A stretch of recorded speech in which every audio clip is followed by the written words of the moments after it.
A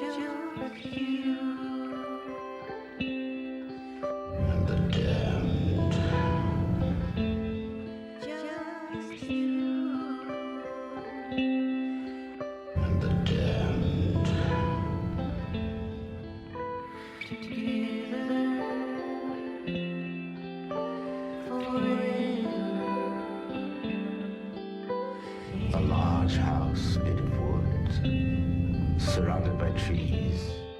Welcome to Twin Peaks The Gifted. And the Damned. My name's Bubba. You can find me on Twitter at Fit and Trim. That's FITTENTRIM at Fit and Trim on Twitter. And with me as always, somebody who's always got his jacket and is ready to go. It's Mork. Mork, how are you doing? Oh, Bubba, I am so good. And if you want to find me on Twitter, you can go to Extraordinary. That's extraordinary with a double and with a W in front of the final R. Excuse me. I need to either take on or put my coat back on. Take off or put it back on. This is a crazy episode. I love Emotions are everywhere. I'm all over the place. Part 15, there's some fear in letting go. I'm a little frazzled, Bubba. I'm not going to lie. You're all over the place. I am. Before we're about to get to our rankings, I'm all over the place too. There are scenes in this that I'm thinking, this is great. This makes the return all worthwhile. Then there are scenes in this that I think, why did they do the return? Man. I mean, so I'm all over the map. Before we get to my ranking, though, I'm always the gentleman. I always ask you to rank it first, and that's tough. So what are you going to give to Part 15? And let's remember, Part 15, it's subtitled, There's Some Fear in Letting Go. What are you going to give this one, Mork? I'm going to give it 9 triple R's. 9 triple R's? Yeah. What's triple R stand for? Oh, Recourse Receiving Richards. He finally got smacked in the face by the man who I've been calling a hero, perhaps an anti-hero this whole time, Mr. C. Whatever else he does, the fact that he knocked Richard to the ground, kicked him a couple of times, it's totally fine.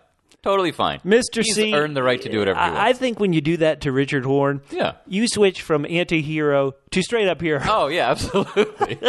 Absolutely. It's hard to go higher than that, but there were moments where I was just so transfixed. I'm not going to lie. There were some parts I didn't really understand, but I was glued to the screen. And Great. I apologize because it's your screen, and I'll need to scrape it off. But Bubba, no more dithering. There needs to be some more dithering because I am just unsure what to give this episode. If it was solely based on that beautiful farewell scene.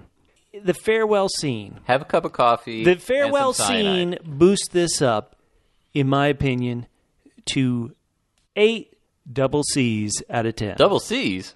Catherine Coulson. Ah. The actress who plays the log lady. Yes. In the end credits, it said, this episode is dedicated to the character Margaret Lanterman, right? Not to Catherine Coulson. And because that scene was so wonderful, I'm going all the way up to 8. There were other scenes in this that I really liked, and then there were some moments in this where I'm just thinking, you've got to be kidding me. You have got to be kidding me. Okay. I need someone to explain how you enjoy these Audrey and Charlie scenes. Yeah. There is some sort of dark, kind of twisted way. People are saying waiting for Godot, waiting for the coat, whatever you want to call. I guess I could understand if people hanger. really like it like that. But I'm ready to make a phantom edit. I'm ready to go into this and just start chopping all this stuff. I am ready for the characters who have seemingly gone nowhere, even if we only spent like 2 minutes on them. I want to go back to part 1. Okay. Part 1, when we were trying to get into Ruth Davenport's apartment. Sure. And yes, her neighbor, I could understand if you like the neighbor who had the confusion about, we got to get in. Oh, wait a minute, I have a key. Yeah. But do you remember how there was that one guy like out, the maintenance guy, the maintenance guy, and there's a little scam going on, who gave the cops a scam, and then we had a scene of him talking to somebody on the phone. Yeah. I don't care if that pays off. I never want to see it again. Enough of the negative. That beautiful goodbye to Catherine Coulson, 8 out of 10. Every time when we review this episode, and I get to some of these scenes where I'm ready to never see them ever again, I'm just gonna say Catherine Coulson. because that's the only thing that's going to get me through it. Wow, it sounds like there are moments in this episode that frustrated you more than I do typically. Incredibly, yes. I'm saying bring back 2 minutes of sweeping on some of this stuff. Holy cow, Bubba! These are some of the harshest words I've heard you say about the return. This is interesting. Well, is it perhaps? Maybe you tell me if you feel this way. Is it perhaps that I know that there are only 3 hours left, and that I was expecting, quote unquote, the streams to cross more, for it to come together more? Right. We had scenes of last week. Was it just last week? I forget. Where there was like, hey, contact the Vegas FBI. Yeah. Get in Dougie Jones and Janie E. Jones. Yeah. And they brought in somebody. Right. They brought in somebody, which once again, I think I could appreciate maybe if it was a joke. Right. If my mind wasn't telling me there are only 3 hours left. Well, here's how I'm sorry I'm so tough. Because I want to Catherine Coulson. I want to talk about the wonderful parts of this episode. But, sure. Oh, my Lord. Well, I would say to you, if I could maybe, Bubba, could I give you just a tip? Yeah, I'd love it. Okay, so there's so many games going on in terms of time, in terms of the cutting, where I know for a fact that I'm going to have to rewatch all 18 parts in basically, one very long lunch. And so in my mind... Yeah. We don't have 3 hours left. We have 21. So, Mork, you always bring wisdom. I love that. Some of this stuff. I mean, let's get to some of these specific scenes. We've got to give some shout outs to some of the peeps. Oh yeah, without question. In fact, the first shout out I want to give out to is one of the great people on YouTube who give us so many great comments. This is a guy known as Lion Standing, and actually, let me say, I assume it's a guy. His little picture avatar is a guy who says that we have been mispronouncing this name of this character who's currently locked in the Twin Peaks Sheriff Station. Bobby Briggs? He's not locked in. Okay. He doesn't seem to get much time off, but I believe that the one they're talking about is Naido. Naido is how this Lion Standing on YouTube says that this character, who we first met in kind of the purple realm, Cooper first ran into, I believe in part 3. Okay. And so Naidu, we're going off his, and I believe it's well, we don't know if it's it's correct. Do or do, unfortunately. I think it's, that's a good point. But the way he wrote it, I'm believing that's do. All right, well, thanks, Line Standing. That cleared that up. And YouTube, I've said this before, I started putting our podcast on YouTube just kind of as a test. I didn't think people would watch audio podcast on YouTube. Right. They're great video podcasts. I want to give a shout out to the Vlog Lady on YouTube. Also, this great guy, I think it's just one, but he always has guests, so I don't know if it's team of or more or not. But I think Obnoxious and Anonymous do great YouTube jobs. But we put our podcast on YouTube.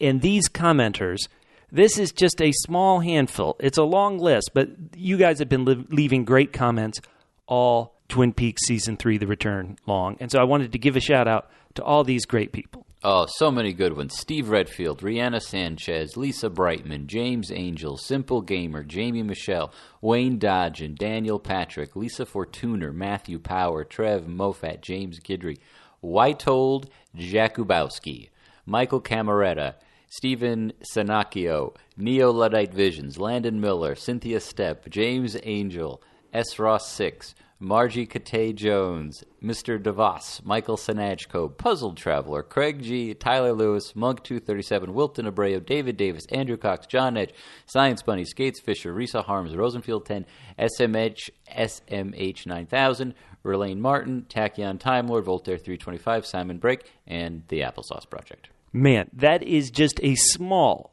portion of all these people who are leaving great comments on the YouTube page. I always say we'd love you to go to our Facebook page, facebook.com/double P podcast, the word double, the single letter P, the word podcast, plural. But because the people leaving comments there are incredible, detailed, long, brilliant. But the people on YouTube, just as brilliant. We do appreciate it, guys. We do appreciate it. We are giving away, in just 2 weeks from tonight, the return is over. Oh my God, we are giving away a bunch of prizes to wonderful listeners who've been kind enough to give us a written review on iTunes and like our Facebook page. We got a bunch more iTunes reviews this week. Mork, take us to the USA iTunes store. All right, let's start in the USA. So Good by Keiko Burnside, 5 stars. Oh, Thank you. I have been a big fan since the first reruns on Bravo. I was too busy washing dishes during my high school years to keep up with the show. Anyway, I got Extra Log Lady. I tried listening to podcasts once season 3 started, but they seemed too vapid for me, so I gave up trying the podcast. But this one caught my interest. Good job, friends. Oh, thank you. Awesome. Bubba, I'm going to give you what is by far the most mature the name of a reviewer to leave a review. Oh, I cannot wait. So this is from Dale Pooper. 5 stars, doubles my enjoyment. Only one of 2 Twin Peaks podcasts I can listen to every week. The fact that I'm almost always agree with them, good or bad, is completely coincidental. It's enjoyable to listen to people not take themselves too seriously, but still give excellent first-take insight. I love this podcast almost as much as Mork loves Jade. Oh, man. Wow. Man, that is high praise indeed. We got to work on the podcast. Thank you so much. So, okay, Grizzly Good says, you understand it, 5 stars, awesome. I've been listening to multiple podcasts this season and checked out your season 1 and 2 reviews. I have to agree, this new series is great, but not equal to the original series, which I love. Okay. Bubba and Mork are the most honest Twin Peaks podcast, Double P's. Perfect podcast that I've found. Thank you, and you're welcome. You are so welcome. We got one final one from the USA iTunes store, and this is from, I'm going to mispronounce this, Reno Neal. Hopefully that makes sense. It's entitled The Car Talk of Twin Peaks Podcast, 5 stars. Praise. If you've ever wondered what it would be like, what it would sound like if Click and Clack, the Tappet brothers, broke down an episode of Twin Peaks each week, look no further. This is a fun podcast that will help you process what you saw the week without having to consider super out there theories or need a film degree to appreciate. Ooh, well. Very cool. Thank you so much. Let's head over to Deutschland. Germany. I love Berlin, loved Munich. Beautiful cities when I visited there. Sweet, sweet time. Double N Zero Veer. And don't ask what double N stands for because it doesn't say. Based on a true story, 5 stars. Just on a joyful jitterbug night, I ran into a weird yet wondrous sycamore. What is this? I was asked when giggling merrily. Kindergarten? Nursery school? That's my newest podcast, which I found coincidentally on YouTube last night. A channel for movie lovers and movie art airing on TV. Lovely like a little lodge. That does not, make sense. Like Twin Peaks sometimes. Odd Owls. Twin Peaks. That's sure some time ago. You nostalgic, nutty nightingale. It's like those good old radio shows. I nodded. A pleasant, positive Pandora podcast, a bewildering, beautiful box of pure good, an eerie, expensive, excess. For free and full of fun. A Twin Peaks radio show like this, what year is it? It's later. I suggested I was unsure. Later may be good. The very small man smirked, checking his tiny pocket watch. It's Donut Day, he announced merrily. Dinky Deer Donut Day. Wow. Now that makes me want to go back to Germany. That's pretty. That was artful. It was a conversation with themselves. Mm-hmm. Sure, I love it. That's actually our podcast. Thank you so much. I want to jump into this. One of these commenters was talking about we don't have super out there theories, and I don't want to speak for you, Mork, but I want to say that because we are OG, original 1990 Twin Peaks fans. There's no G more O than Bubba. So I'm saying that back in the original series, when I was a kid and I was watching it, I read all the theories. Ooh, Twin Peaks is a place with vampires. And they'd say, look at how Jean Reno licked the blood off the knife after stabbing Blackie. He must be a vampire. Okay. Over these 27 years since then, I've heard all these Diane doesn't exist. Cooper's talking to himself theories. I've, in the beginning of The Return, heard a bunch of great theories about the drugged lady who says, 119?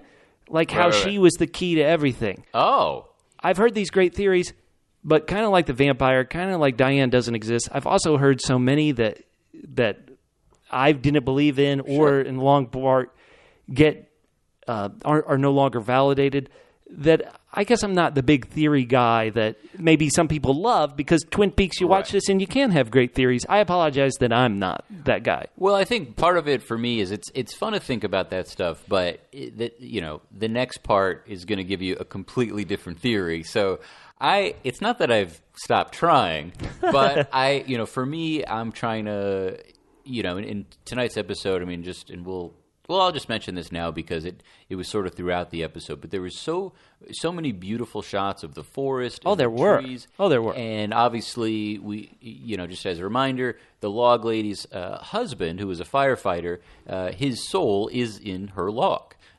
We would assume, yes. That's what we're assuming, yes. And obviously, Josie Packard, she's a adorable. So it's the idea of how many souls who, maybe had imperfect courage or imperfect love got trapped in the woods around Twin Peaks.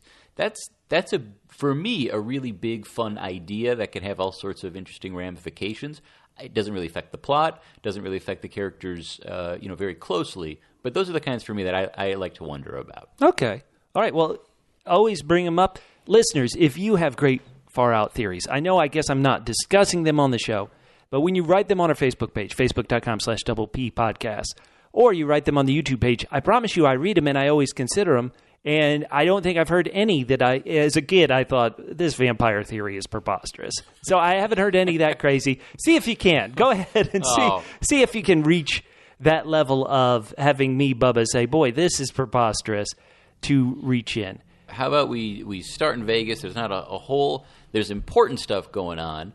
But let's start in Vegas, and then we can hit Mr. C, who's close to Twin Peaks, but he's not actually in Twin Peaks, and then maybe we can stay in Twin Peaks for the remainder, because there's a lot of big stuff happening really everywhere. We almost, I feel like we had 3 cliffhangers, in each city. And well, you say big stuff happening everywhere, and I do believe that's true. I know my intro statement about how this episode just drove me nuts at times, but I think when we get to Vegas, that's probably going to be my biggest thing about big things happening everywhere. Okay.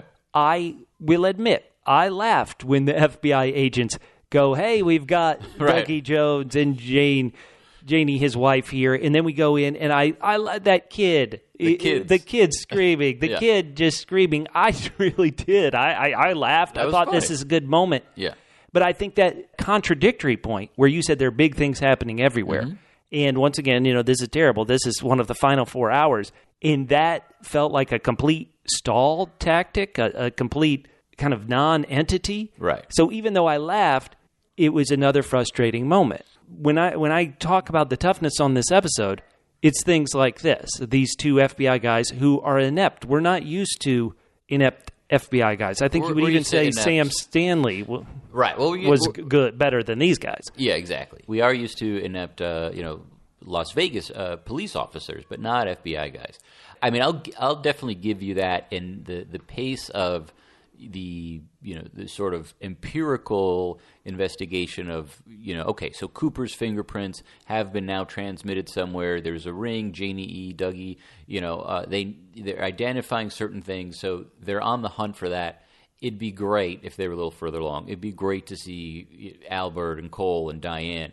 But as we're going to see towards the end of the Las Vegas sequence, I mean, I don't know what happened, but he hears the name in I'm not sure that he hears the name Gordon Cole in the classic movie Sunset Boulevard, which is one of David Lynch's favorite films, and we knew back when the original series came on that he pulled this name Gordon Cole after it being mentioned in Sunset Boulevard. So certain other Twin Peaks names come from that classic film, including Desmond, because the main character, Norma Desmond, sure. And many things. So, yeah, that was big. But this FBI moment, even though I did laugh, and in some ways I love Wilson. Right. I guess I'm impatient. I can't take it. I can't take another, what I would call another forestalling of forward momentum, which is what that scene ultimately felt like. So. Well, but I think, okay, so I'm going to just sort of give you a couple of light pops in the belly. So the investigation, the name. So if Cole and Albert found DougieCoop in his current state, right, would that really help things? In terms, would that? I don't know if it would necessarily push things forward along. I'm hoping. I don't know. I could be completely wrong, but I'm hoping that with electrocuting himself by sticking the fork in the thing, that maybe that's going to jolt him back. That's what's going to bring him back. So if that was the case, then he is back. He would be back, and then when they get back together, it's actually useful. I hate to say it, you are. That is a lot of assuming. That is a lot of assuming. Hopes and dreams, my friend. Which, to be honest, I know a lot of Twin Peaks fans love about the show is that you can't assume anything about it. Like there is the where could this take you? that fans love. For me, that isn't enough. It isn't enough that I can't guess where it's going. It reads to me like that's a stall technique. I would say that this Vegas part with DougieCoop and the Mitchum brothers, to be honest, has been some of my favorite parts.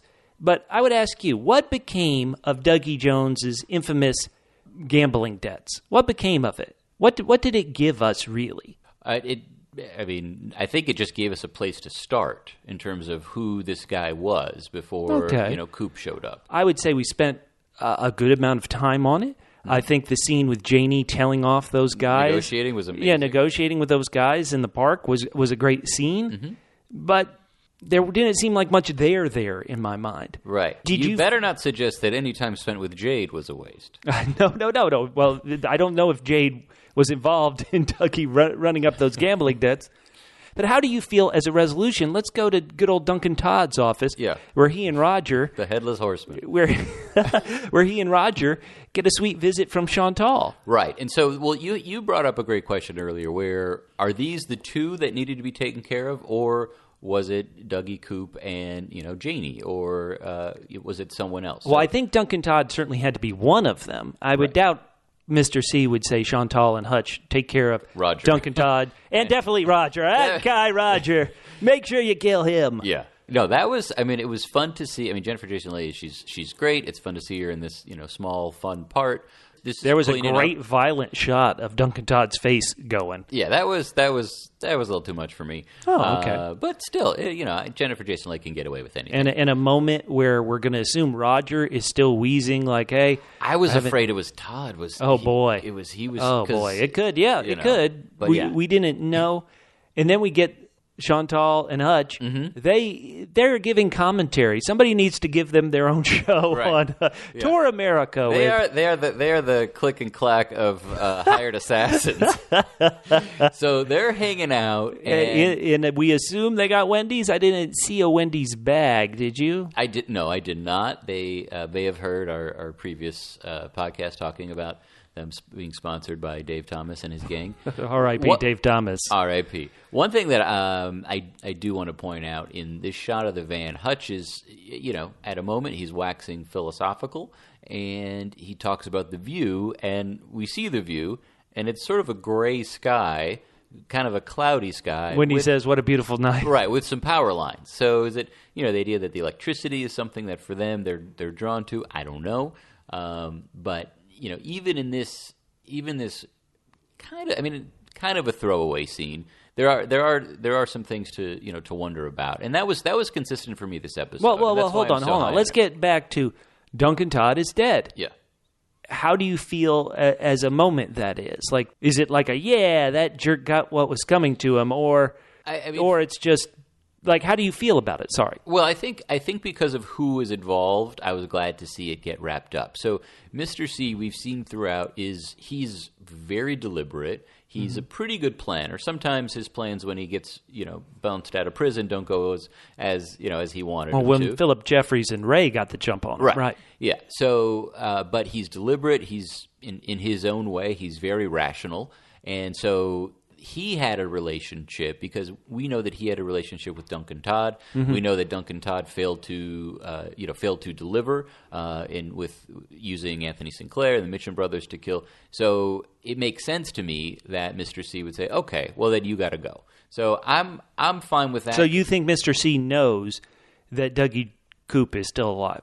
I have to believe that. Yeah, I have to believe it. But we're starting to get into some territory where it really does feel like, in the text, for example, and we'll get to this in a minute. But Mr. C sends a text that Diane received 2 parts ago. At least 2 parts ago. Or maybe ago, 3 parts ago. Right. So there is a lot of this that I think in parts 19 through 36 will become season 4. It's almost here. A little more. Will become a little bit more clear. So all right, I was okay with it. Last week, I said about the Chad storyline. Like, here is the Chad storyline. Yeah. From let me tell you a story. Okay. Once upon a time, plot check. There was this rude cop who was rude to his boss's wife. Sure. Who was rude to his coworkers. Sure. One time he took money from a bad guy. Another time he stole a letter for a bad guy. Yep. Then he got arrested. The end. Well, is that a rewarding story to you? Now, I think it's a wonderful portrait. Sorry, let me say one other thing to this. I think it's a wonderful portrait they did of Chad. You do dislike Chad. Right. I saw the scene last week of Chad getting arrested, getting thrown in jail. On that level, I'm like, yeah, this guy I don't like. But the story part of it, I'm like, that really isn't much of a story. What is Chad even accused of? What is Chad guilty of? We've seen him steal a letter, and we've seen him take money. Well, he's committed one other misdemeanor. Yes, I'd love to. Yes, okay, 3, 2, 1. Well, he was caught eating in the conference room. Okay, so, yeah. Frank Truman. There you go. Throw the book at him. It's not so a fan of how it. about some story there? Well, once again, it felt like, once again, they painted a wonderful portrait of Chad. I enjoy him getting his comeuppance. But it almost feels like, oh, by the way, we were watching you the whole time you're in jail. In some of these scenes that happen in this episode, specifically like this, okay, Duncan Todd, you're done. Right. Okay, the woman who hired the original assassins who were going to shoot Dougie Jones in the Rancho Rosa, you get killed by Ike the Spike, you're done. Ike the Spike, you get arrested. You're done. There's no true payoff for me on some of these stories. Some of the others there are, but some of these, it's like, okay, and Duncan Todd is dead.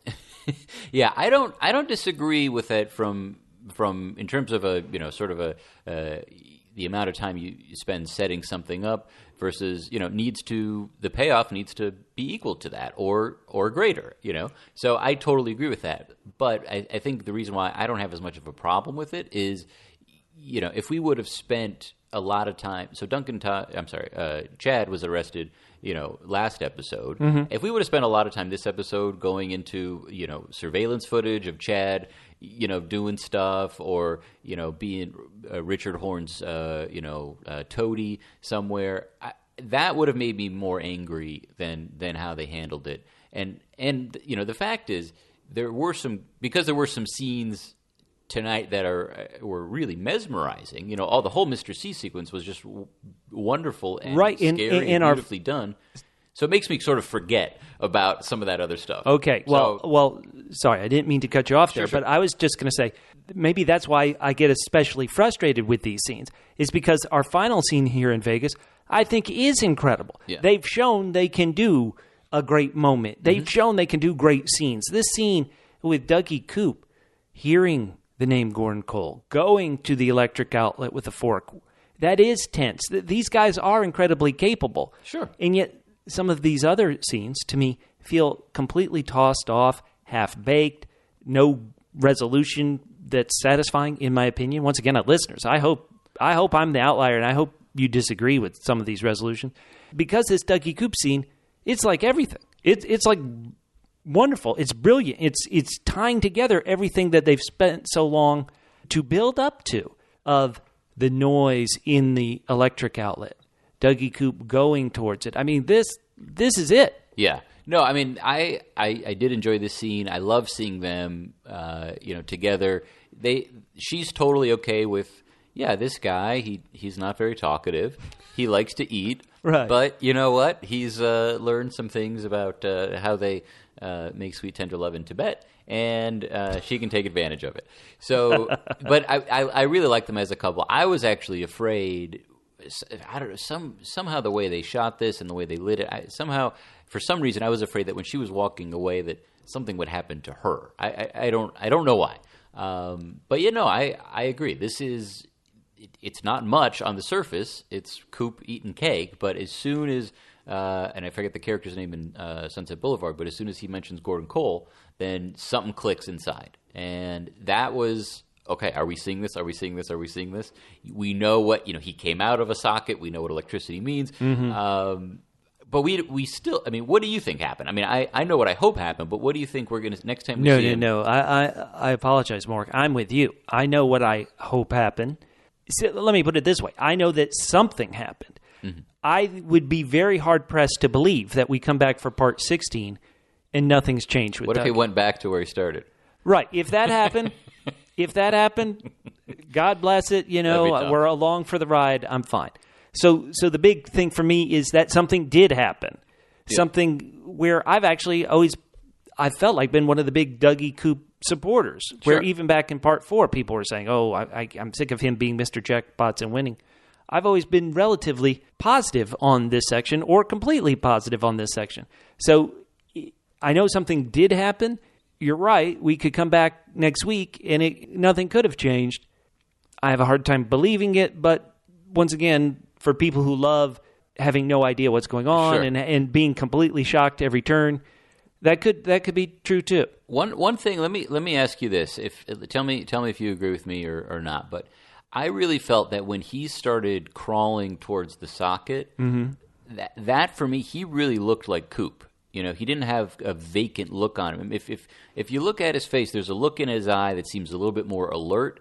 And you know, honestly, we've talked about this, and we've posted on the Facebook page some cool articles about talking about how great of a job Kyle MacLachlan is doing. Oh, yeah. As Mr. C, as DougieCoop in various states of consciousness, and maybe this is just too tricky of a thing to pull off, the look on his face. But for me, the look in his eyes, the determination. This is the first time we've really seen DougieCoop, look serious, like he's really trying to do something. And for me, I felt I was, for the first time this season, in the real world, the Lodge excluded, it felt like I was watching Coop. And Well, that's cool. That's cool. And that's exciting. Did you think that at all? Or I have to be honest, I didn't. We're currently, as we're recording this, we rewound the scene so we could watch it. And the big thing is he is determined. Yeah. So often DougieCoop has not seemed determined on anything. It's been like he's been a leaf in the wind, and wherever the wind takes him, he gets pushed.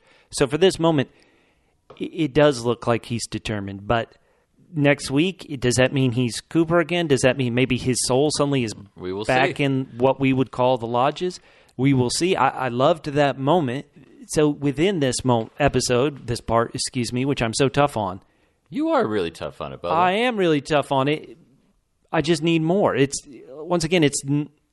I hope I'm the outlier on this, but the fact that, who could have seen this coming? Who could have seen Audrey and Charlie spinning their wheels yet again? Mm-hmm. I say jokingly. Sure. That isn't enough for me. The fact that the Audrey Charlie scene loops back to it originally. The very first time we saw Audrey, she was like, I've got my coat on because I'm going to go. Charlie doesn't have his coat on. Well, you know what? Hold off. Let's get to it. Well, let me be positive, Bubba, again, if that's okay. Let's go to Twin Peaks. Is that okay? Is there a positive, Bubba? There is, because the very first shot in this episode, the Twin Peaks, is a beautiful drone shot. What I would assume is a drone shot coming up over the trees to see those mountains in the distance. Mm-hmm. That is beautiful, and there's so much beautiful in this episode. Yeah. That the fact that I found so much frustrating. Ooh, it's tough. And I did give it an 8 out of 10, so boy, who would ever think I'm so tough? I'm tougher on this than I think I was on that episode that everybody really was down on. Right. That part that everybody was down on. Yeah, no, I mean, there's a lot of somewhat loose ends being played out, but, the first scene is actually, I mean, honestly, it would be a little bit of a letdown, but if the entire point of the return of season 3 was for Big Ed and Norma to get together, I'd be okay with that. I would be okay with that. It's excuse me. You okay? It takes a little while, but and we were talking about this, the way that this goes down, and Nadine is hiked from either the house or her drapery, run silent, run drapes, all the way with her Dr. Amp golden shovel to Big Ed's gas farm to basically say, look, I only held on to you because I didn't, I knew you really cared about her, so I wanted to get in the way of that. That was a really, really nice moment, and you see good old Big Ed coming back to life a little bit. I was thinking a little bit about which story of Nadine, how was she going to guilt Big Ed into staying with her, or how did she? Was from the show, from seasons 1 and 2, or from the Secret History of Twin Peaks? Because some of our double L's, loyal listeners will remember that there two different instances. They led to the same thing, but slightly different events that happened. So, right, between the show and the book, The Secret History of Twin Peaks. But in both cases, Ed was responsible for Nadine losing the eye. The how Correct. in the show and the book are different. The one thing that I love about this scene is that Nadine is happy. Yeah. Nadine, who in the original show Right. was so tortured, was so pained. And I'm thinking about this, and throughout the return, Nadine has always kind of been happy. She's either watching Dr. Amp and been happy, or she's seeing Dr. Amp, a.k.a. Dr. Jacoby, and happy. Right. Or she's breaking up with Big Ed and happy.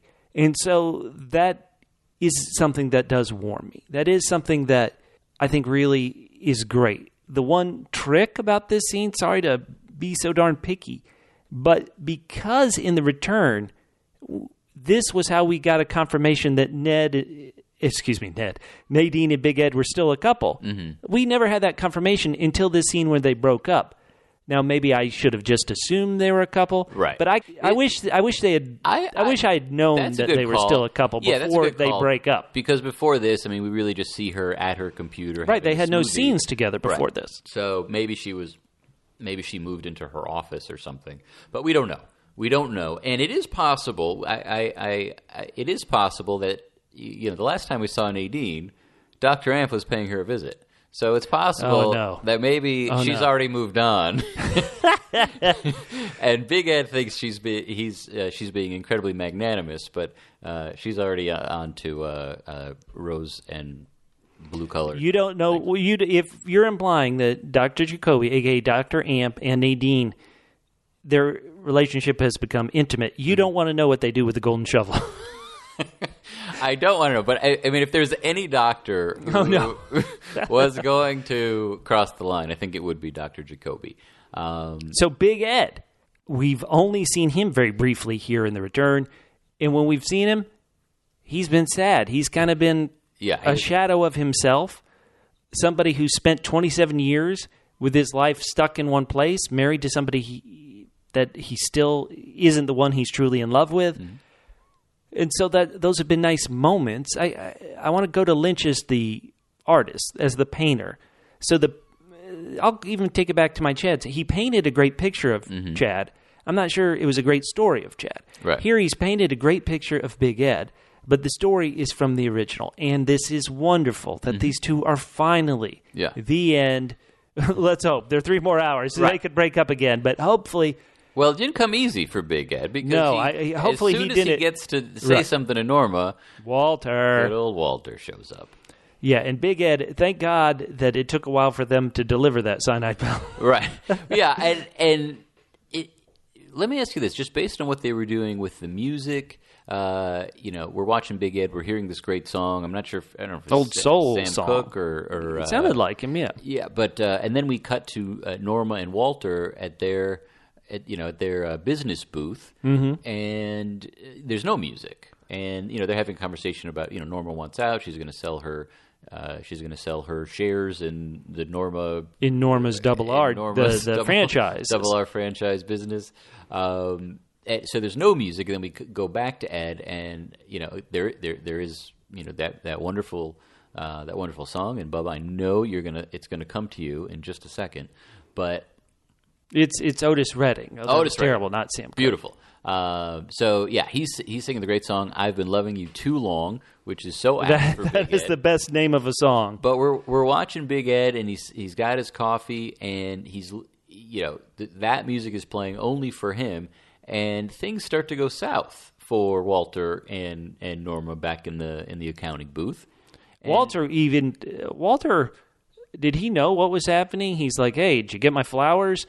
And then, once the business deal is over, their relationship is over. Done and done. So once again, that doesn't feel... Here, I'm being the stickler.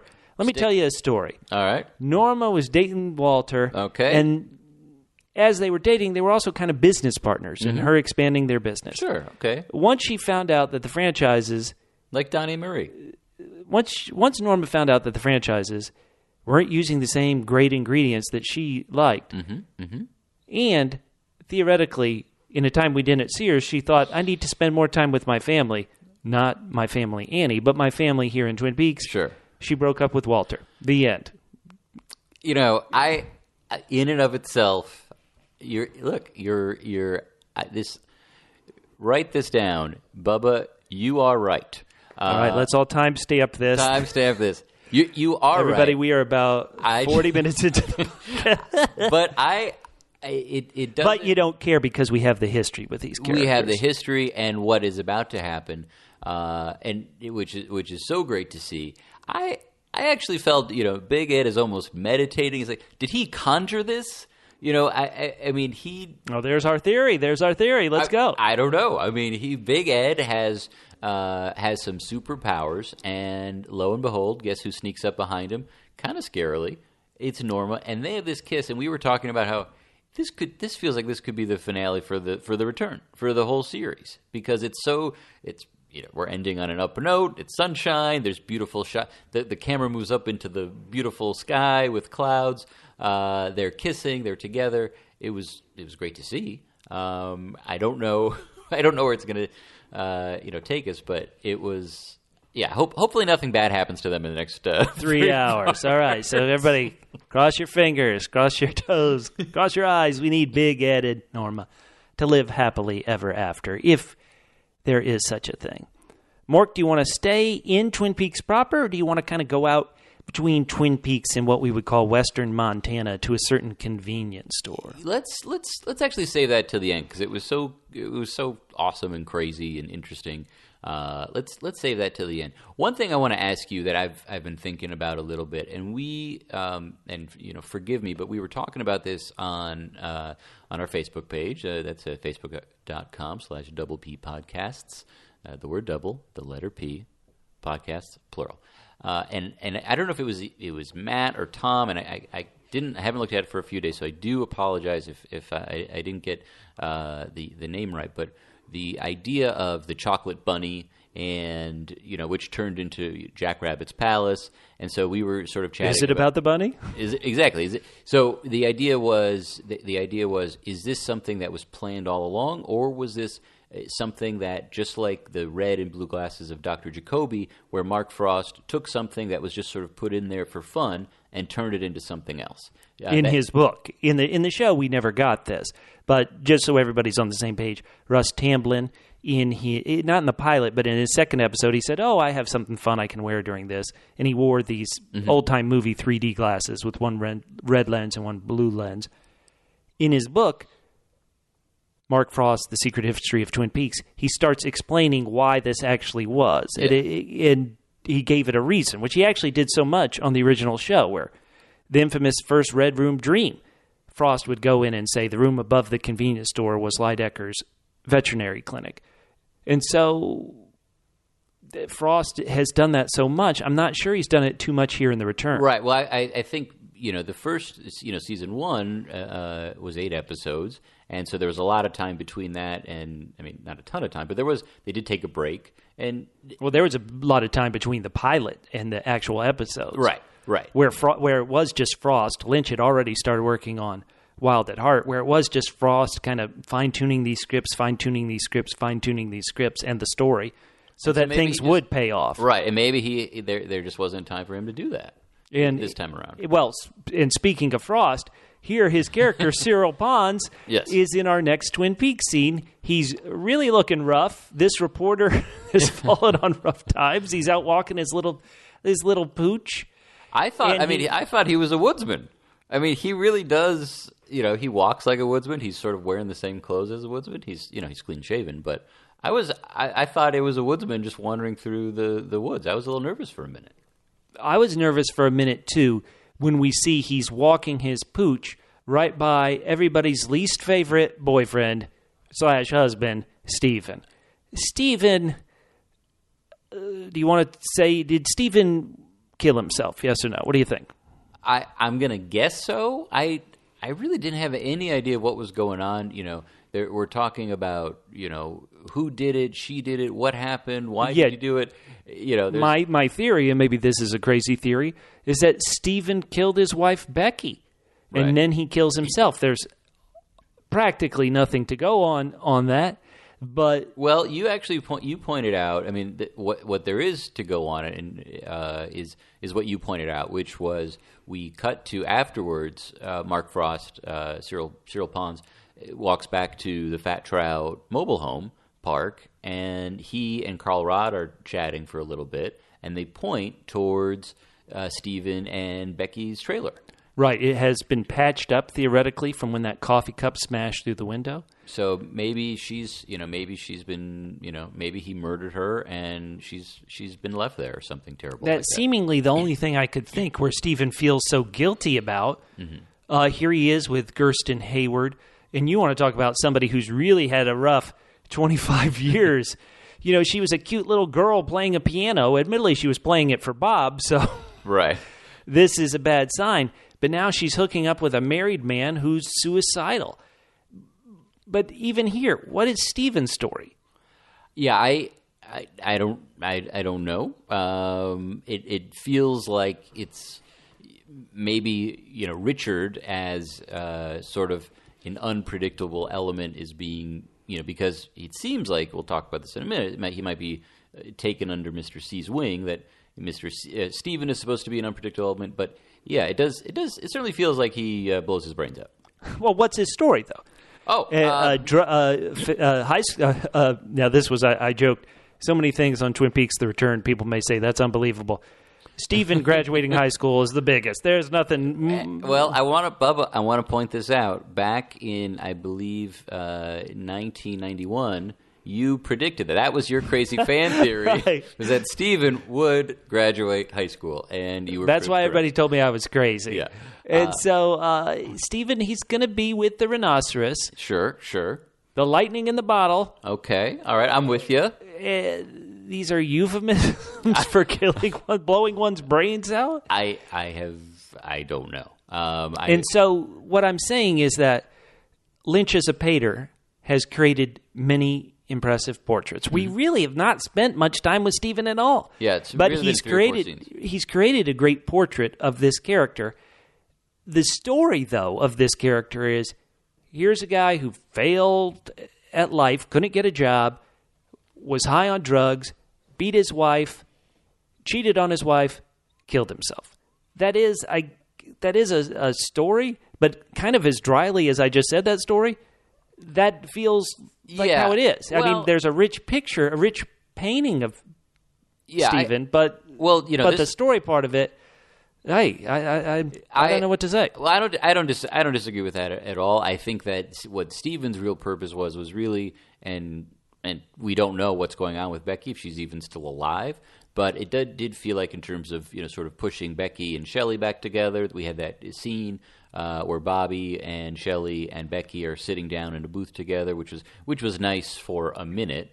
Before we had bullets flying and Red girls came by. Red kind of ruined it too. Red and the young girl who was was vomiting all over the place.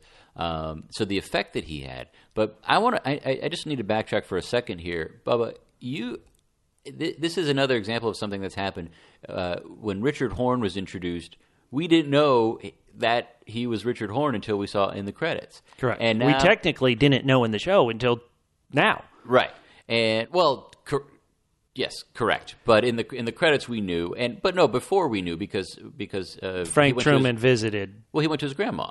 When he beat up Sylvia, right. But we didn't know who his mother was. Oh, until true. This episode. Finally we talked about some worst case scenarios, which at this point aren't as bad. Mr. C and Audrey hooking up, I don't know why it doesn't bother me as much now that we've met her. It still bothers me, but sure. All right, sorry. But this is Donna Hayward's little sister, and this is Doc Hayward's youngest daughter. Right, exactly. And no one, I mean, I didn't know this until you just said that. I had no clue. There was no talking about who she was. You didn't well, I mean, it would be tough to recognize her from the little girl playing piano. I didn't know. I mean, Alicia Witt played was in the original series. I didn't know. I don't remember. I mean, she was obviously this is 27 years ago. Well, Mork, that was the podcast you did by yourself. But when Becky shut up that apartment, right, and Stephen was hovering in the they were stairwell. Together. That was him with Kirsten Hayward. Yeah, I didn't recognize Kirsten Hayward. Things have changed. So that's an example of a really meaty thread that was not really hasn't even been addressed at all. But there's lots of other good stuff going on. So, well, no, but here I'm ripping the story part to shreds. Mm-hmm. Sorry if I lost the thread of what you were saying. Are you not? You enjoy the story of I can't say Stephen? I can't say I enjoy the story of Stephen. I think that it was in the moment it was pretty tense. Okay. I thought that something was going to happen to somebody other than Stephen, and I was, we've seen how erratic, and the fact is he's playing with a gun. I thought something was gonna, was gonna happen. Is that a satisfying arc? Whatever. Are you satisfied with all we've got from Stephen and the time we spent with Stephen? Yes or no? No, because of the Mr. C sequence. Interesting. Okay. I mean, it's if that was the most exciting thing that happened this part, then I would be far more negative than you are, Bubba. But in light of everything else we saw, which I really loved, I'll take it. All right. Well, let's get to the Roadhouse, where they're going to start playing some ZZ Top, and they're going to turn that volume all the way up. And James, I'm going to assume this is from the James accident, but James does not play this very smart when he wants to say hello to the girl that he's got a big crush on, Renee, when Renee's husband, Chuck, is there. Well, I thought Chuck would know that, James he's a good kid. He's a good kid. So, but he does not respond that way. And no, he gets very frustrated that this guy, James, likes his wife, and is telling him, hey, I like your wife. Yeah. And so Chuck, like so many people, almost like a Stephen, is just a jerk and is going to take his aggression out on James. Yeah, pretty. He's got a pretty short fuse, this guy. Totally. So he gets right in James' face, and with his fist in James' face. Yeah, pretty soon the punches start flying. One thing I want to ask you, Bubba, that I was thinking about with the MC. The Roadhouse did not used to have an MC, and right, and not that we saw, right? Not that we saw, and now now we have a guy in he's in a tuxedo. He dances around a little bit. He sort of reminds me a little bit of the man from the other place. Another place. I could see that. He does. I didn't think of that. Well, it got me thinking. Well, what if that? So just to extend that thought, and it was just an inkling. But what if somehow that means that all of Twin Peaks is in the dream world? Yeah.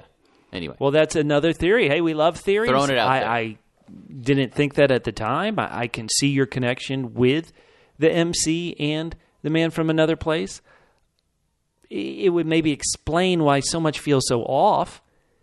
But we keep hearing that this is a nightmare, as Carl Rod himself said, and so we're living in a nightmare. Right. So James really blew it in front of Renee. Renee's husband, Chuck, who started beating him up. Everybody plot check us.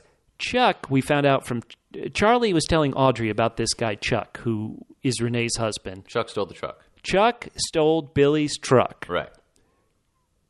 We still don't know who Billy is. I think a lot of people are assuming he's the person labeled as drunk in the prison cell. But anyway, Chuck has been a part of this larger world, even though this is the first time we're really seeing him in this episode. And how about Freddy? Good old Freddy. Freddy's going to totally green glove your butt. I love those moments a lot, where his fist is like a gun, just bang, bang. I really like that a lot. And so, more power to you, Freddy. Yeah. Freddie, we got a lot of characters I want you to do this to. Yeah, there's just, if the show's just going to have them kill themselves, let Freddy do it. Now, I do feel bad, not to cross the streams a little bit, but, Bubba, you are the host and star of another amazing podcast called The Joffrey of Podcasts. About Game of Thrones, yeah. About a little show called Game of Thrones. So don't you think it would have been better for Jaime Lannister to have Freddy's hand instead of that golden hand, that dumb gold hand? Definitely. Just throwing it out there. I think that definitely would be a better sign. What's interesting, though, is this beatdown by Freddy. They get arrested. Yeah. James, what did James do to get arrested? This makes no sense, but everybody remembers in the pilot, James kind of got arrested. James did get arrested. Well, Bobby put a bag of cocaine in his motorcycle. Right. Well, that's when he got arrested at the end of the first season. I'm saying in the Twin Peaks pilot, he got arrested because. Oh, right. I'm sorry. Yeah. But anyway, he's familiar with these jails. Like, he'd be like, I've been in this one, I've been in that one. But he and Freddie get arrested. They're in here in what certainly would make a great stage play, the Twin Peaks jail cell, where you've got the character listed as drunk who acts just like DougieCoop, meaning he just repeats back the last thing he heard. Oh, that's a good call. He's got the bloody face. Also in there we have, of course, Naido. Hopefully we're pronouncing that correctly as she's going through her moments. Deputy Chad, who... God bless. He's having the worst day. Yeah, this is not his best day. He's right across from Billy, and if Billy is the drunk, that is Billy, yeah. So he's got nothing good to look at. No. Were you thinking a little bit about how last week when Andy and Sheriff Truman and Hawk and Bobby went into the woods, and Andy got sucked into the place. And into the zone, and was communicating with Naido. Did you think maybe that's why James is there? He and Andy probably scored about the same on the SAT. Oh, now for everybody that is Mork saying that, I know you want to yell at me for being so tough on this episode, but I'd say that's Mork making that very crude joke. It's about the characters. Okay. So, but I don't see that. Are you actually being serious? I'm trying to think of why is James there in the prison? They're across from each other. Yeah, I don't know if they're going to communicate. No, I could see that. It does feel like all these characters are in this jail cell for a reason. Yeah. That may turn out to totally not be true. That could be. Once again, I always go back to the armpit rash girl who I said, oh, she must be suffering from sparkle. Yeah. When that was totally my input. The scene didn't do it. Yeah.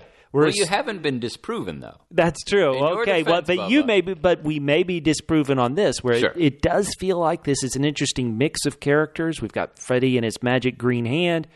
We've got Naido. Mm-hmm. We have this drunk guy who there's something going on with him.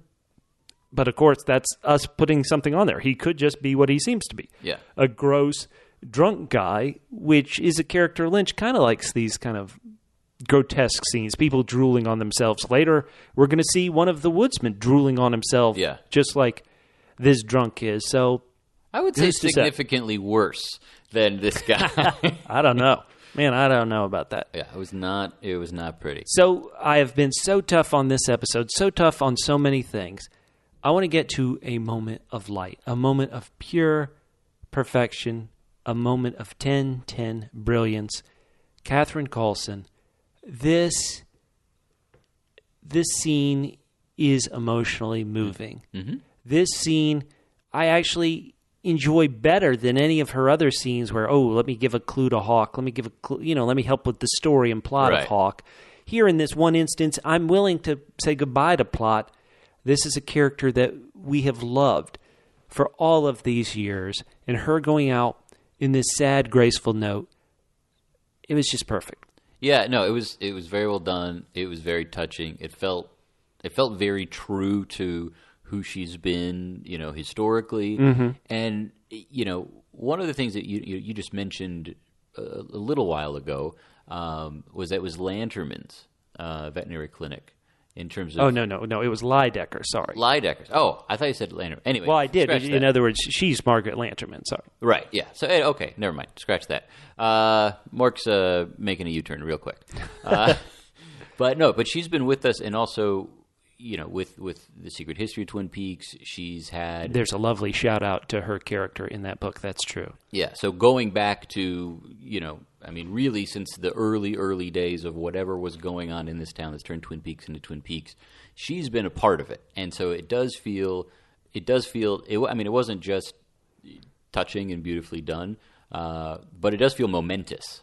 And without question. That something big has changed in Twin Peaks. Maybe that makes things easier or harder for our heroes and anti-heroes. We don't know. Do you think, and this may sound like a joke, it's really not, but do you think that she might be, absorbed into that log or, pulled into the wood somehow like so many other... I would never think that, Mork, because we're not shown it. It would feel like if they wanted me to feel that, they would show it. So that's my own thought. And I almost felt like there are so many of those moments of like, oh, what in the world's happening? Right. Certainly in this episode, as we get to the room above the convenience store. But this... I knew exactly what was happening. But this moment, you don't need anything else. And it's just a perfect encapsulation. And because I am so tough on the Audrey Charlie scene and some of the things that happen after this scene, that maybe I wouldn't have been so tough at the beginning of this podcast if this had been how the episode ended, because I thought... just beautiful, just perfect. No, I mean, it hits hard. One thing that she says is she talks about Blue Pine Mountain. There's been the Project Blue Book, Blue Rose. I don't know if that has much or anything to do with some of the larger goings on that we haven't really figured out yet. I'd like to think that her last call was more than just goodbye to Hawk, and if it was great. It didn't need to be more than that. But is Hawk going to take? Is Hawk going to take? There's some warning still in this last call for Hawk, and I'm glad. I joked about how if Log Lady was calling for me, I wouldn't want to pick it up, but I'm glad he picked it up this week because that was wonderful. And then to bring, quote unquote, our true men all together, meaning Frank Truman, Reform Bobby Briggs, Lucy, Andy, Hawk, into the conference room in this very darkly lit scene, and to have them feel it, to have them experience it. And the fact that he's announcing it like this is, it's like, this, I don't know if Hawk gathered anyone else, when Dougie Milford, passed away or something. Did they get together like this? I don't think so. I mean, this is. Well, it's a momentous occasion. This is something different that I think we'll feel more than what we'll see in the next few hours. No, I completely agree. And then it as like a coda to the scene. Hawk looks down. It dissolves to some of these great Northwest trees, the Douglas firs. And then we see the shot of the Log Lady's cabin, and the light goes out in the cabin. Just great. Perfection, perfection. And this is, and not to turn this into a, because I know how much you love this part, and I loved it too. But when Lynch wants to tell a story visually very clearly. Oh, yeah. Great point. He obviously can do it. He can. And so some of the other stuff that feels a little rushed or forced, and it does kind of, it just does raise even more eyebrows. Well, do we want to get to follow up such a powerful moment with the scene that frustrated me? And listeners, tell me I'm wrong. I have no problem with every single one of you, all what feels like 10,000 of you telling me I'm wrong on this episode. But this scene between Audrey and Charlie, it broke me. I can't think of a better way to say it. It just broke me. And the drama that I'm supposed to be feeling, I'm feeling frustrated. Now, there's some people who would say, oh, well, Lynch wants you to feel that frustration. That doesn't make me feel any better about, right. Oh, look at how he's trying to put you in Audrey's shoes and how frustrated Audrey is. He may successfully be doing it, but that doesn't make me appreciate this scene. That doesn't make me ever want to watch this scene again. And I'm just sorry to be so rough on something after we have a perfection scene. So all I'm going to say about this is Catherine Coulson. So if you want to say anything else about Charlie and Audrey, go at it. Yeah, the only thing that I would say is just to raise a question in that, Audrey does not, she's obviously very comfortable telling this guy to go, shove something someplace and, do certain things to himself, but she won't walk out the door without him.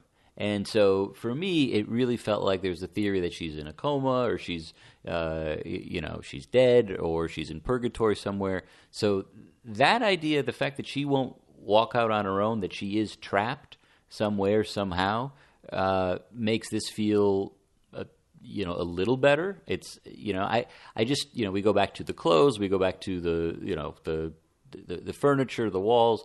I mean, it's a beautiful old house, but it really looks like a beautiful old house. So this is another time and another place. So it got me hoping that that's what this is, what this really is. Because if this is happening, a block down the street from the Roadhouse, yeah, I would be incredibly frustrated too. I would want to do this scene what Audrey does to poor Charlie, but. Yeah, that's all. Catherine Coulson. Catherine Coulson. So let's stay in Twin Peaks for just a second, and the episode ends with I didn't catch the band playing, but they're playing, and it's cool, creepy kind of. And in a Game of Thrones, tie-in, Game of Thrones spoiler alert. That is the most minor spoiler. A lot of characters are looking for what they call dragon glass, a.k.a. obsidian on Game of Thrones. And here the first line that this band spits out, and I want to quote it verbatim. I don't want to get it wrong. This lead singer says, "I'm glowing bright obsidian." So well, trying to cash in. I did notice that last week. When Sam left the Citadel, he had no more spoilers. No more spoilers. No more spoilers. I'm sorry, folks. What did you think of this last scene? I believe this character's name is Ruby, who comedian and actress Charlene Yee. So many characters on this show get treated terribly by a bunch of just jerks. These guys are terrible. She's sitting at a booth, and they just pull her up and throw her on the floor. Yeah, they literally pick her up. They are somewhat. They're a lot more gentle with her than Richard Horne was, previously in the Roadhouse. But yeah, Jean-Michel Renaud is not keeping people on their P's and Q's here. People are. We Renauds have been running the Roadhouse longer than anybody in the world. Well, could you have maybe some clearer policies about how you can't just take someone's booth from them? I would like that. So what you would call the mirroring effect from that, we had DougieCoop crawling across the floor. Here we have this character Ruby crawling across the floor. In Vegas, we had the children just screaming kind of for no reason. Mm-hmm. Here Ruby screams for no reason. I will say that the return long, I've been rather rough on these what feel like very random Roadhouse scenes. This one I actually probably appreciated the most. It was just a bit of oddness, and I was like, okay, right. Well, that's fine. We're seeing something happen here, and we don't know what. We may never go back to it again. Boy, you are really being generous there. How about just say we will never go back to this again? If any of these Roadhouse scenes have proven anything, we will not go back to this again. That's fair. One thing that I would want to point out, when she's crawling sort of towards the screen, mm-hmm. the people are swaying, and I don't know about you, but for me, it just reminded me of the trees kind of blowing in the wind a little bit. We've seen so many shots of trees in the forest throughout this episode. So yeah, I really, did you like it? Yes or no? Absolutely, yeah. Absolutely, yeah. There's a lot of rough edges to this, but it really hit home. And this is one of those rough edges, but I dug it because it felt like it was as you were saying, visually it tied in with what DougieCoop was doing. For me, visually it also tied in because of the swaying of the trees. Okay, so I didn't see that, but sure, yeah, all right. So let's go to the convenience store, the special convenience store, which seemingly... Do you think Walter wants to franchise the convenience store? This convenience store is very mobile, meaning it's there and then it's gone. That is true. So many people, after the original Part 8, where we first saw this convenience store, said, "Oh, look there! Look at the stairwell! Look at the stairwell! There is an upstairs." But you would look at the building, and you're like, "There's no room above this convenience store." Yeah. And so I kind of love that. That's where it led us. And after being so rough on so much of the episode, let's talk about this. This is paying off everything we've built. This is building on the mythology, not only of the original show, but what this show has built as well. And Firewalk with Me. Right, exactly. So they go up the stairwell, and then they go in and out of time, a bit like so many characters we've seen when they enter the zone or they come out of the zone. They're snapping in and out of the zone through electricity. And so why don't you just take it from here, Mork? So they... Well, I'll describe exactly what happened. Well, how do you feel about it? We're seeing the wallpaper from Firewalk with Me again. We're seeing a woodsman who looks very much like the woodsman we saw, played by, I'm going to mispronounce the actor's name, Jurgen I can't even pronounce his name, in Firewalk with Me. No, in Firewalk with Me, the one played by Jurgen Pershno. Oh, sure. I'm sorry. Yeah. Wait, hold on. How do you pronounce it, Catfish? Prochnow. Okay, so he was in that film. They're right next to like a generator or an amp. This is very recreating of it. It looks to me like we see him drooling on himself like the drunk in the cell is. We see a very shaky image of the jumping man, a.k.a. the man in the red suit who wore that white mask in Firewalk with Me. This is all tying together. So you don't have to describe what's happening. Just tell me why you love it so much, because you love this beyond the moon. Yeah, I think that, some earlier episodes, episode 8, also, the first time, DougieCoop when he meets Naito, it's very dreamlike, it's interesting, but it's also, it doesn't feel, really real. Everything in here is real. There are plenty of rooms that have bad wallpaper. There are plenty of rooms that have creepy woodsmen sitting in them. But the way that the transitions between, as they go down the hall, it's like they're going through the forest again. It felt, for me, it had a much bigger impact than some of the previous, dreamlike scenes that we've seen. Everything, it felt, one other thing that I want to point out that might be a connection, I don't know, but the woodsman who he pulls a lever, and for me that felt very similar to Coop sticking the fork in the electric socket. Later in the episode. Yeah, much later on. So they're walking down this hall, and the way that they shoot it, it's very much, I don't know if they did this on a green screen, but it's very much, time and space and place, and you don't know where anything is really in relation to it, and as we see towards the end of the scene, but they go down sort of a hall, but also could be through another through the forest, right?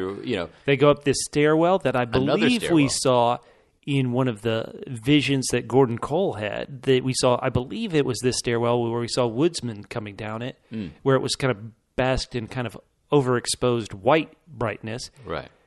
Then, as a true trippy feel, they exit into the motel area. This is the motel above the convenience store. Well, this is the dream world that we really are living in.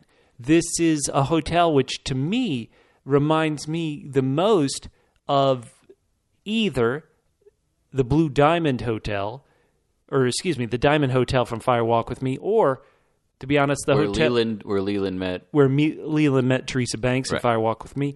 Or, of course, it could also be a bit like the hotel where Mr. C killed those characters early on in the season. And at the end of part 2, he killed her, and then he went next door and kissed Chantel. Right. But it's also just as likely that it's a completely different place. One thing that I really, really dug about this scene was this is the first time we see anything close to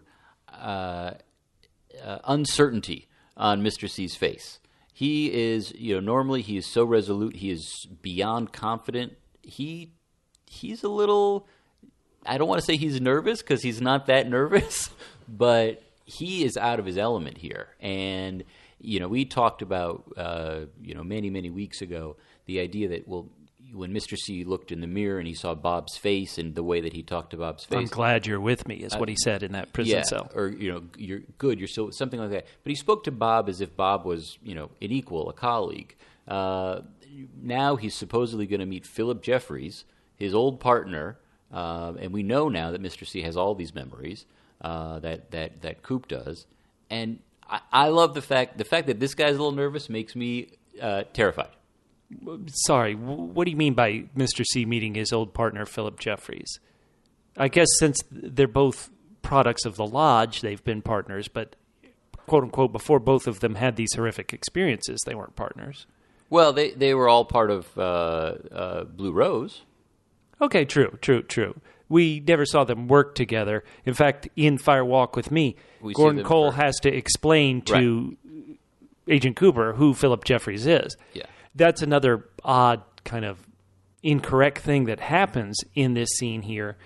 It doesn't take away from the power of the scene, but Mr. C talks about Philip Jeffries. In 1989, you came to Philadelphia. But according to the Fire Walk with Me timeline, that scene actually took place in 1988, the year Teresa Banks died. In the shooting script, it took place in the same year Laura Palmer died in 1989, and that's when Mr. C refers to it here. That's just a kind of like an Easter egg for anybody who's concerned about dates. And with, is this future, is this past? Maybe we really shouldn't be concerned too much about dates. I saw people online when they heard he was going to see Philip Jeffries assuming, oh my God, did they film a scene with David Bowie? Did they film a scene with David Bowie? If you can't have Michael J. Anderson because he has a lot of real-life issues with David Lynch and himself, we got the T-Mobile tree with the brain on it and the mouth. So sad that David Bowie couldn't be here. If you're going to recast him, I actually like this recasting. The tea kettle, also the electrical device up on top of the satellite from Part 3. I mean, this is tying it all together, and this is and correct me if I'm wrong, but when we saw what was going on in Argentina and that phone, sort of turn into the gold. Wasn't there like a tea kettle device right next to that when that happened? Ooh, I'll have to go back and check. I do not remember that, to Double be L's, completely let us honest. know if you can sort of plot check us a little bit. It felt like there was one of these guys in Argentina, and I don't remember that. All right, well, okay.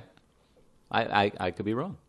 But maybe I'm right. But if we're going by the timeline of the show, and even this is crazy, Mr. C asks Philip Jeffries, you called me 5 days ago. Does that imply the phone call he got in Part 2 took place 5 days ago? And in 5 days, he's puked up Garmonbozia, been in the prison in South Dakota, driven to western Montana, and now here? Mr. C likes to drive with his foot on the gas.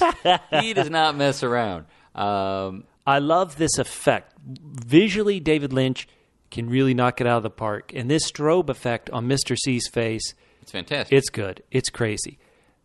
So I was saying I think he was a little nervous, or he was a little bit, out of his element. I thought Mr. C was, yes. Oh, okay. Yeah, I wasn't sure where you stood on that. But there's a lot of stuff going on. He gives him a phone number coordinates, which he seems like he would have because if we're talking about the Ruth Davenport coordinates that Diane was supposed to give to him. However, we hear about Judy. Judy is a reference that only appeared in Fire Walk with Me, but now Judy's taking on a larger role. Mm-hmm. Mr. C wants to know who is Judy. Philip Jeffries says you've already met Judy. Is Judy Naido? Right. There are a million interesting Maybe that's how you're questions. supposed to pronounce it. Right. It says Naido. You pronounce it Judy. It's actually pronounced Judy. So the phone's ringing. Philip Jeffries, says goodbye. Yeah, he wants Mr. C out of there. And it's a little bit, it's... I actually think that if this is how they did it in The Matrix, that it would have been a lot cooler. But to transfer via this phone, he picks up the phone and then kablam, he ends up in a phone booth outside the convenience store. Outside the convenience store, so he's kicked out. So Philip Jeffries, what we know about him is he's much more powerful than Mr. C. He's in control of stuff. If we want to call this the Black Lodge dimension. He knows how to manipulate it, where Mr. C is a rookie, is a peg lower, doesn't have the same power. Right, which interesting stuff. So anyway, so he comes out, and it's the character I hate probably more than any other character in all of television, movies, literature. Richard Horne is there doing something I'm very glad to see him do, because I don't think he's going to get away with it. He's pointing a gun at Mr. C. Yes, he is. Well, okay, why do you love it so much? You just love this jerk getting a comeuppance? Do you love the fact that finally we're getting confirmation on this stuff that maybe we should have known? We all assumed that he was Audrey's daughter. Why would Audrey... Sorry. Let's... maybe after the scene, daughter. But Audrey's son... Why would Audrey show her son a picture of Agent Cooper unless maybe somehow she knew who Richard's father was? Yeah, she knew, or there could be pictures of... I mean, we don't... It could be a lot of things, because we don't know actually what's going on with Audrey. Is she, alive or dead? Is she in this dimension? We don't. She could be trapped in this room. You are assuming stuff. I think the show is not giving you anything that said she's in a coma, that she's in a different dimension. I think you're assuming because these scenes are so awkward. They're extremely awkward, and the fact is, this is, I don't want to get too sidetracked on Audrey, but this is. She's the daughter of the richest man in town. She does whatever she wants. She's been a spoiled brat. Why wouldn't she walk out on this guy? She won't even walk out of their house. That strikes me as meaningful in a way that I would say this. I'll be terrible. We were talking about theories earlier. So many people said, ooh, Richard Horne ran over this kid at the same intersection where Leland and Laura had their big kind of freak out with the one-armed man in Fire Walk with Me. Right. And I said, yes, it could mean something. There's also the chance that North Bend, if you've ever been there, is a really small town. There aren't many intersections you can film this at. You say, ooh, could Audrey be in a coma? I could say, well, boy, if you remember the behind-the-scenes drama about Sherilyn Fenn appearing in this, there's a chance that they didn't have much for her to do. She kept saying, I'm only going to come back if you give me meaty stuff. That, okay, well, we got one day we can film her in this one set, and that's why she never leaves. Well, I mean, you saying that she's in a coma, and so many people have these great theories. The show, let's be honest, the show has given you nothing to say that other than the scenes are kind of awkward, and she doesn't leave. Well, yeah, the fact that she doesn't leave, I think, is meaningful. If Nadine had never left her store and had spent the whole series watching Dr. Amp, would your mind have gone to Nadine's in a coma? No, because she's communicating with Dr. Amp. She's watching something that a lot of other people are doing. Here she's talking. She's interacting. Audrey's with the rest talking of the about characters that we've definitely seen. She talked about this Chuck character who beat up James today. She's talking about the Roadhouse, a real place. We presume. So we presume the Roadhouse is a real place? No, she would know about, yes, but she would obviously know about the Roadhouse. She's been to the Roadhouse, many times throughout her life. She talked about Tina. We know from Tina's daughter who appeared in the Roadhouse that Tina's a real person. Well, look, these are good points. If that's all it is, if it was to satisfy, we can only get you for one day, so we're going to shoot it like this, then I hate to say it, but I wish they hadn't done it at all. I'm hoping that something interesting is going to come out of this, and okay, you can't take that hope from me, because it's all I got, Bubba. All right. It's all I got. Try as you might. Okay, all right. Well, listeners, this has been a crazy part 15. There are only 3 more hours left. There were parts of this that I thought were high 10 out of 10s. There were parts that you've heard broke me, and all I can say about him is Catherine Carlson. The only thing that we need you to do is go to the Facebook page and tell us how you feel. Because who cares how we feel? Go to the Facebook page, facebook.com/double P podcast. The word double, the single letter P, the word podcast, plural. Facebook.com/double P podcast. Guys, always leave great notes. Call us up, write us up, and tell us what you think. Thanks very much. This is Mork. You can find me at Extraordinary on Twitter. That's extraordinary with a W in front of the final R. My name is Bubba. You can find me on Twitter at Fit and Trim. That's FITTENTRIM at Fit and Trim on Twitter. And we'll see you next week on Twin Peaks: The Gifted and the Damned.